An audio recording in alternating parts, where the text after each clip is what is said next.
Salve VVVVV. Aqui quem fala é o Tupã. E, para começar o capítulo, sinceramente, não gostei muito dessa ideia deles caírem na ilha sem saber onde estão, sem se lembrar de como chegaram lá e ainda por cima, está tocando o zaralho pela ilha toda, num clima suave, sendo que metade do bando e o navio, estão sumidos.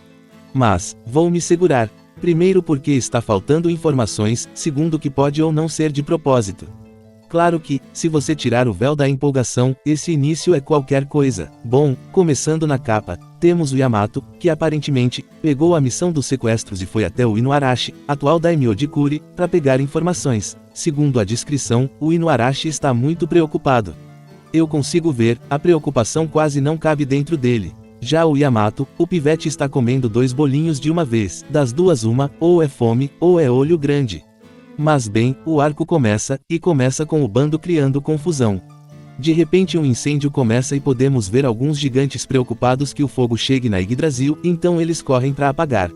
No meio disso, tem uma gigante que comenta sobre um cheiro. Mas fica só nisso, e a cena segue com mais gigantes encontrando abelhas caídas. Ninguém entende nada, já que não fazia sentido as abelhas caírem por nada. Mas dá pra ver que as abelhas foram derrubadas, elas têm alguns machucados visíveis.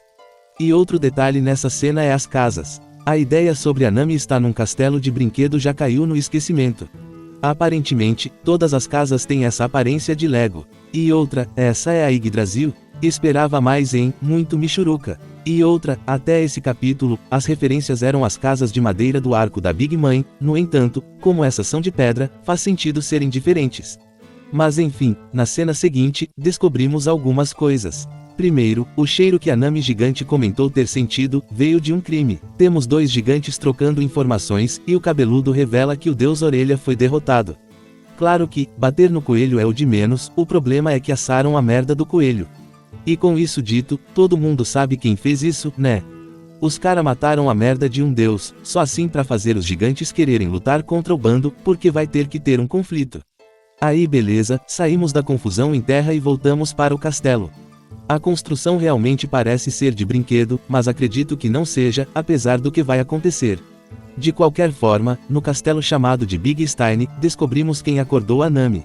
O Zeus é o responsável por isso, mas, já levanta um alerta. Como a Nami foi parar dentro desse castelo? E ela não foi simplesmente parar dentro do castelo, ela foi largada lá dentro, porque se tivesse sido colocada, estaria num quarto, numa cama.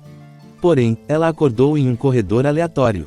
E até o fim desse capítulo, não tem explicação para isso. Mas, vou jogar a moeda da confiança e esperar pelos próximos capítulos. Dito isso, Nami acordou e deu de cara com uma abelha e depois de trabalhar com os Zeus, a dupla o derrotou. Depois disso, ela saiu em busca de ajuda, até que alcança um corredor e ouviu o grito do Usopp chamando por ela. Aí beleza, agora que tinha uma direção, Nami tentou correr, mas tropeça e dá de cara com um porco-espinho gigante. Tô começando a achar que esse castelo é uma casa de animais. O que não explica o que a Nami e o Usopp estão fazendo aí dentro. Lembrando que no mínimo, o Luffy está lá fora, já que ele é o único que decidiria comer um coelho gigante a troco de nada. E até aí, a cena da Nami encarando o porco-espinho é só pra agradar Nerdola defensor de bilionário, e eu queria ofendê-los. Enfim, seguimos em frente com a Nami fugindo, ela chega no fim do corredor e encontra o Usopp, que também está na merda. Um gato gigante, usando uma coroa, está mordendo o Usopp. Claramente, o animal só quer brincar, até porque, não existe um mundo onde o Usopp sobreviveria à mordida desse gato. Mas até aí, beleza, a Nami que buscava ajudar, precisa agora, se tornar a pessoa que vai ajudar. Então ela ataca o porco-espinho, usando os Zeus para dar um choque de realidade no bicho. Mas, ela acaba, obviamente, caindo da sacada. O que foi bom, a outra opção era ser empalada viva por espinhos carregados de eletricidade. Mas bem, como a gravidade em One Piece funciona de forma intrigante, a Nami cai primeiro, batendo no gato fofinho e caindo para o lado. O porco-espinho, que é muito mais pesado que ela, só caiu depois e dá de cabeça no gato gigante.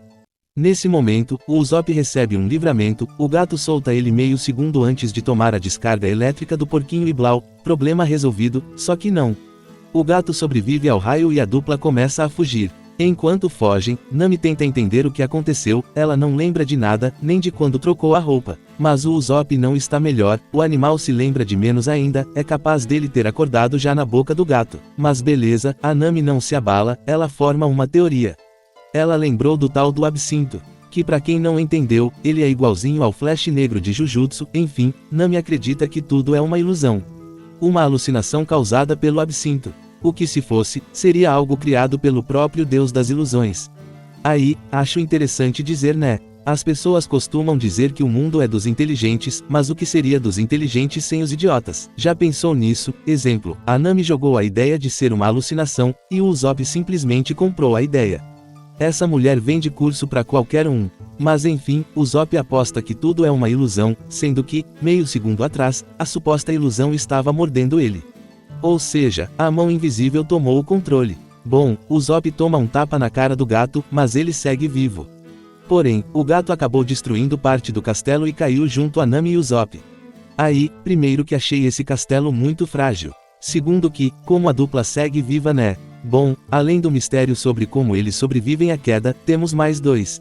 A dupla cai em um lugar cheio de caveiras, que acredito ser de humanos e, além disso, o gato foi substituído por um leão. Para começar, essas caveiras, sendo reais, significa que a Nami e o Usopp foram jogados para morrer no castelo. Mas por que alguém faria isso? E de quem é esse gato que possui uma coroa? Seria ele, o gato do Rei dos Gigantes. Se é, agora são inimigos de todos os gigantes. Inclusive, tem um gigante que fala sobre ir falar com o Deus do Sol. Então já temos um Deus do Sol que pode não ficar feliz que exista um segundo Deus Nika. Bom, o lance é esperar para ver. Agora, voltando da queda do castelo. Nami e Usopp não possuem forças para lutar, mas aí, a dupla não pode morrer, então o trio formado por Sanji, Luffy e Zoro, são teleportados de volta para o castelo. O trio lança um ataque combinado e amassam o pequeno leão. E uma curiosidade sobre essa cena, eu vi, mas não peguei a página. No entanto, no arco de Alabasta, tem um painel semelhante a esse.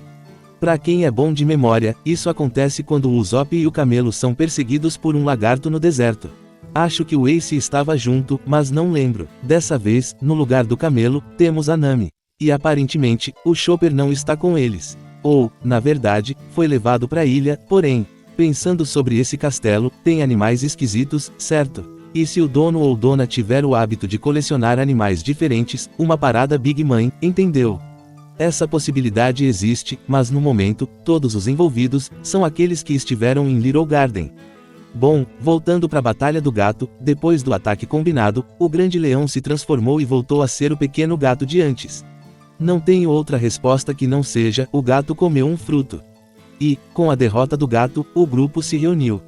Todos estão usando roupas vikings. Não sei qual é a veracidade histórica sobre o óculos do Zoro, mas deve ter alguma. E falando no Zoro, ele é o único com cérebro nesse grupo, já que é o único preocupado com o navio e os outros membros que para eles, estão sumidos.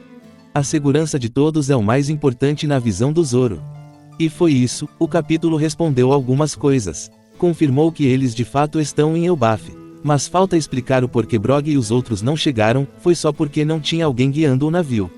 Mas isso seria fraco demais, na verdade, já está sendo. Como piratas experientes, dormem no meio do mar do Novo Mundo sem ter alguém observando a rota do navio. Minha suspensão de descrença tem limites. Mas, voltando para as perguntas, falta descobrir como eles chegaram, se foram levados acordados ou não, o que aconteceu com o Sunny, porque a Nami e o Usopp foram largados no castelo, mas os outros não. Ou na verdade, foram largados sim, mas saíram para dar uma volta. O haki da observação voltou a funcionar. Será? Bom, veremos.